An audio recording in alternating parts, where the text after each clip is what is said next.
বৈষম্যহীন বাংলাদেশ বিনির্মাণ করা। কিন্তু আমরা আজকে 1 বছর পরেও আমাদের সেই বৈষম্যগুলো দূর হতে দেখছি না।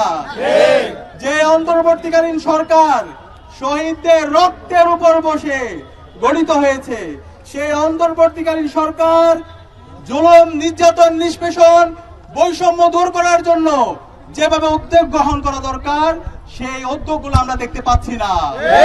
আমরা আমাদের আজকে রক্তকরণ হচ্ছে হৃদয়ের মধ্যে। আমাদের জাতি গড়ার কারিগর, আগামীর প্রজন্ম গড়ার কারিগর, আমাদের শ্রদ্ধেয় শিক্ষকরা ন্যায্য অধিকারের জন্য গত 8 দিন ধরে শহীদ মিনারে অবস্থান করতে হচ্ছে। এখন এই ন্যায্য অধিকারের জন্য যখন তারা আন্দোলন করছে, ফ্যাসিবাদী কায়দায় খুনি হাসিনা এবং তার পেটোয়া বাহিনী যেভাবে বিগত সময়ে আমাদের উপর হামলা করেছে, নির্যাতন করেছে, ঠিক একইভাবে আমরা আমাদের শ্রদ্ধেয় শিক্ষকদের উপর হামলা হতে দেখেছি। আপনারা ফ্যাসিস্ট হওয়ার চেষ্টা করবেন না।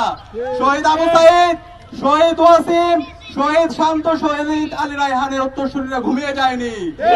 আবু সাইদ যেভাবে প্রতিরোধ গড়ে তুলেছিল, ইনসাফের পক্ষে কথা বলেছিল, বৈষম্যের বিপক্ষে কথা বলেছিল, আমরা শহীদ আবু সাইদ, ওয়াসিম, আলী রায়হানের উত্তরসূরিরা ঠিক একইভাবে আমরা আমাদের বৈষম্যের বিরুদ্ধে, ইনসাফের পক্ষে আমরা কথা বলে যাবো ইনশাআল্লাহ।